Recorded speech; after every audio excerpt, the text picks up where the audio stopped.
Assalamualaikum warahmatullahi wabarakatuh. Ketemu lagi dengan Ramulang. Apa kabar, dulur-dulur? Semoga semua selalu sehat dan bahagia ya. Buka puasa ke-11, alhamdulillah. 11 apa ke-10? Lalu mana? Orang gitu udah lah, pokoknya buka puasa kesekian gitulah ya. Aduh, rasanya makin kesini makin ini ya, makin bisa menikmati puasa. Kalau pada hari-hari pertama kan adaptasinya masih agak-agak sulit karena biasanya makan setiap saat memang apa aja dimakan. Tapi begitu puasa langsung harus ngerem pada jam-jam tertentu. Udah, malam ini seru banget karena sudah mulai ada terteran. Terteran sudah mulai berdatangan. Alhamdulillah, itu sebagai bentuk silaturahmi ya, sebagai bentuk ikatan tali persaudaraan. Semoga makin erat waktu ke waktu. Antara yang diikat dengan cara begini, nggak ada yang bermaksud mengikat, memaksakan mengikat, tapi ya apa ya namanya kesadaran bersaudara itu insya Allah terus dipupuk, akhirnya jadi tumbuh terus. Dan dengan adanya hal-hal seperti ini kan makin berasa gitu loh ya, makin kedekatannya makin berasa gitu. Ada apa ini tadi ya, ini ada rendang ya, ada yang ngasih rendang tadi. Udah ini aja, nggak boleh banyak-banyak, nanti nggak kenapa-napa sih maksudnya ya. Nggak kenapa-napa ya, semua itu memang harus dibatasi, ditakar bukan dibatasi ya, ditakar. Seberapa mampukah tubuh kita menerima semua makanan atau apapun dari luar. Masing-masing orang kan bisa menakar, mengukur kekuatan masing-masing. Kalau sekiranya nanti satu makanan berdampak pada tubuh ya dipikirkan untuk kemudian akan dikonsumsi berapa banyak gitu. Yang penting bisa mengenali diri sendiri, mengenali kebiasaan-kebiasaan tubuh kita dalam mereaksi sesuatu yang datang dari luar.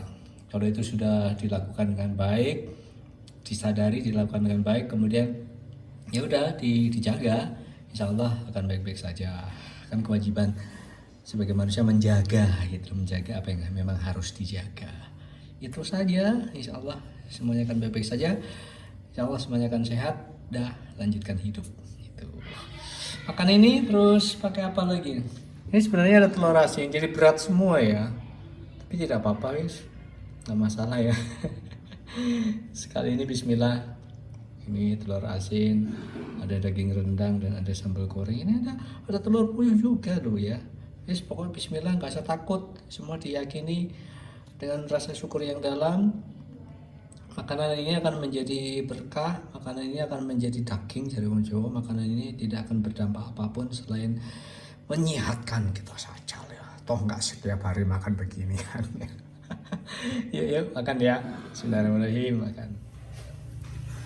Bismillahirrahmanirrahim. Sambil cerita apa? Cerita terkait dengan makanan ini tadi, termasuk dengan tradisi yang berlaku di kampung kami. Entah hal yang sama berlaku di kampung dulur-dulur semua atau tidak, tapi kayaknya merata ya. Selalu ada tradisi budaya ater-ater selama bulan puasa. Dulu sih sejarahnya yang saya tahu sejak saya kecil dulu, ketika saya kecil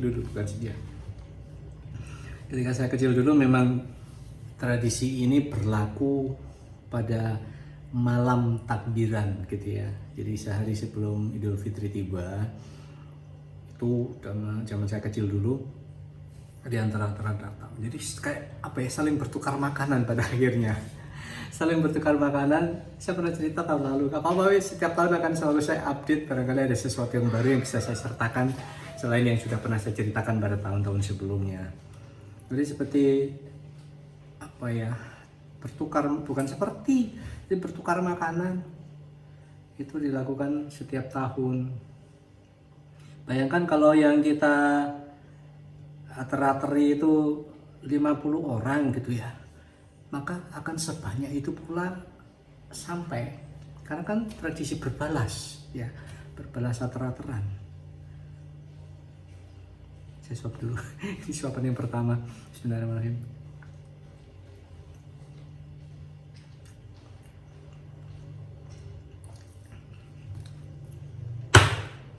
Suara apakah itu?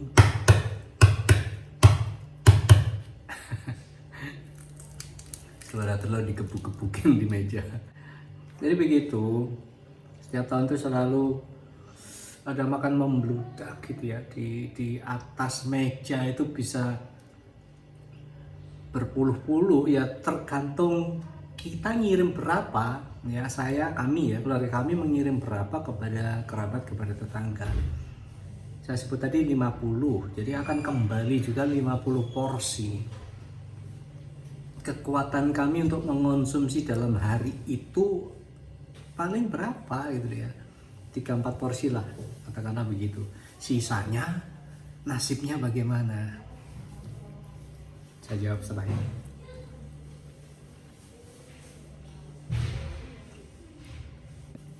Loh, kok diam? Waalaikumsalam. Ayo absen dulu. Kok tumben? Sampai masih ngantuk Ali. Iya makan? Buka puasa? Saya ngantuk deh. Jangan capek banget dah, tumben sore-sore tidur. Ini makan saya suap. Gak mau.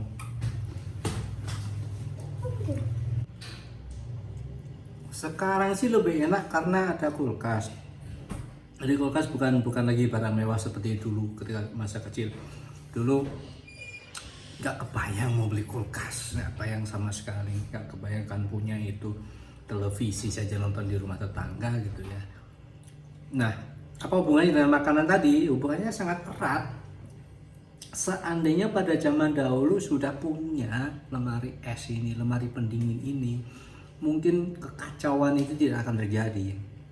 Kekacauan bahwa nasib makanan itu akan sangat tragis. Ya. Nasi kalau tidak punya keterampilan khusus membuat sesuatu dari nasi, sudah bisa dipastikan akan larinya ke tampah. Diurai di tampah gitu aja, jadi apa? Jadi karak, jadi nasi aking. Itu kalau sempat. Kalau nggak sempat bagaimana? Bisa saja dikasih ke ayam-ayam ya, dipakai makan ayam. Kalau tidak, ya kan jadi membusuk. Itu baru bicara nasi, belum lagi bicara lauk yang macam-macam itu. Aduh, tragis pokoknya. Pada masa kecil saya dulu belum terpikir saya mau terlibat untuk menyelamatkan makanan-makanan itu, nggak sama sekali. Jadi ya tahu bahwa pada akhirnya mie akan masuk ke ember untuk jadikan makanan ternak. Terus nasi putih yang hari-hari kami jarang loh bisa makan nasi putih untuk 3 kali makan, pagi, siang, malam gitu. Ya, tiba-tiba karena membeludak begitu akhirnya larinya juga jadi nasi aking, jadi karak. Semua lauk juga begitu. Yang masih mungkin diingat-ingat terus gitu ya, misalnya kare, terus apalah sambal goreng yang mungkin masih diingat.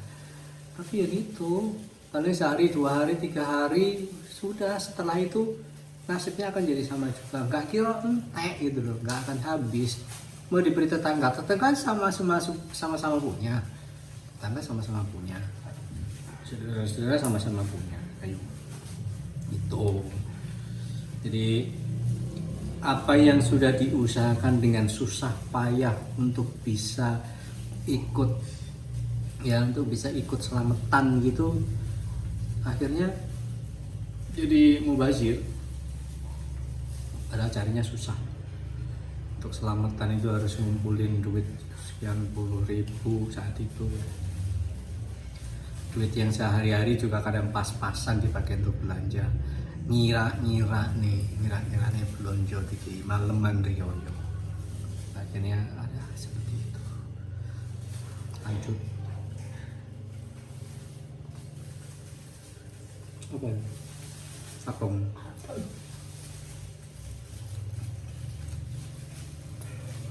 Sekarang enak karena ada lemari pendingin.